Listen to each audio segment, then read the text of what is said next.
Noong nakaraang linggo, hinagupit ni Super Typhoon Yolanda ang Eastern Visayas at iba pang kalapit na probinsya. Pang-24 na bagyo si Yolanda na pumasok sa bansa ngayong taon at sinasabing isa sa pinakamapaminsala sa buong mundo. Sa loob lamang ng isang araw, winasak ni Yolanda ang maraming buhay at pinerwisyo ang maraming kabuhayan. Magandang gabi, ako po si Cheryl Cosim at narito ang mga kwento sa likod ng mga numero.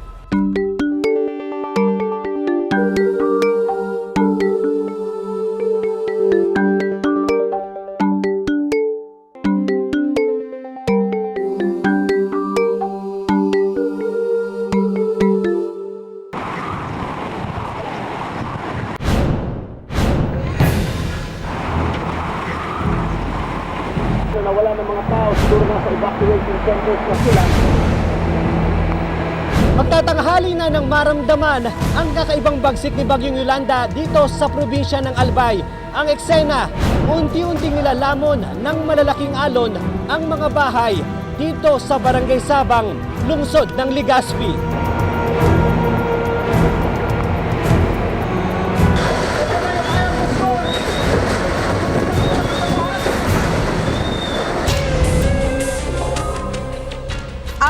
Isang probinsya sa 9 na rehiyon ng bansa ang napinsala ng Bagyong Yolanda.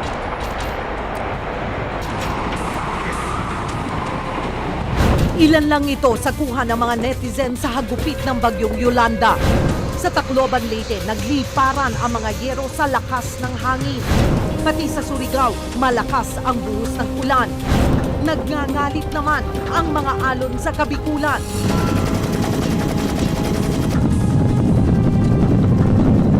Mahigit sa 2 milyong pamilya o mahigit 9 na milyong katao ang naapektuhan ng bagyo.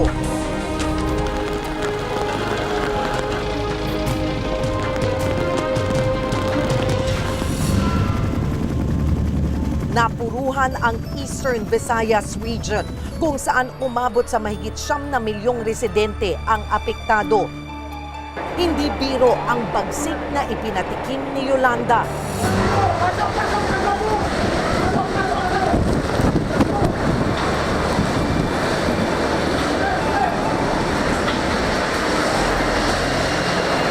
Ito na ang pinakamatagal na 2 oras ng aming buhay kapag humahagupit si Yolanda.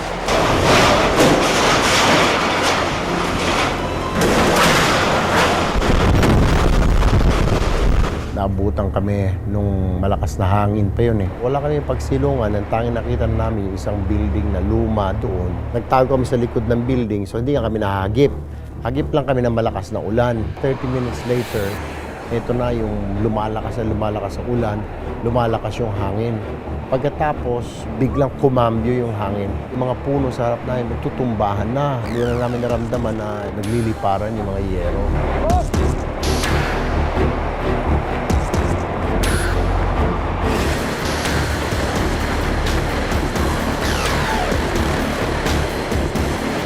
Kinabukasan namin nakita, papunta doon sa bayan, sa sentro ng Tacloban.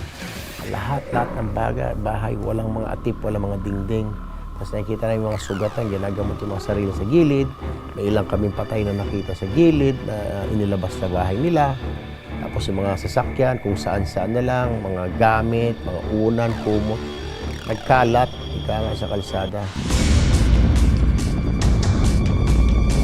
Mula doon sa airport, hanggang ngayon po, nakahilera pa rin yung mga bangkay sa gilid ng kalsada. Masakit na masakit. Parang ako mamamatay rin eh. Gusto ko magpakamatay rin eh. Kasi yung anak ko, kailangan mo, kung namatay naman siya, pati ako mamatay rin.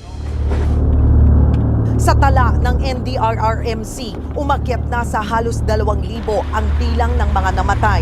Mahigit 2,000 ang sugatan at hanggang ngayon, 82 pa ang nawawala. Naalon kasi kami. Naalon kayo, tapos? Nawala yung mama ko. Kasi nagkahiwalay kami.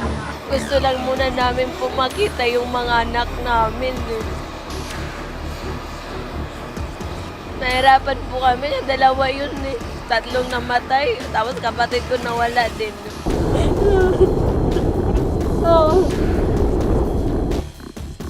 Sinasabing aabot sa 10,000 ang namatay sa bayan ng Tacloban. 300 naman ang naiulat na namatay sa Samar. 40 sa Cebu, 56 sa Iloilo, 6 sa Capiz, 1 sa Aklan at Negros Occidental at 10 sa Palawan. Umabot na sa mahigit 22 milyong pisong halaga ng relief assistance ang naipamahagi sa mga apektadong pamilya mula sa DSWD, LGU at DOH. Sa kasalukuyan, patuloy pa rin sa pagtaas ang bilang ng mga biktima. Nagpapatuloy ang paghahanap at marami ang naghihintay. Dumadalangin ang buong bansa na sumilip na sana ang pag-asa.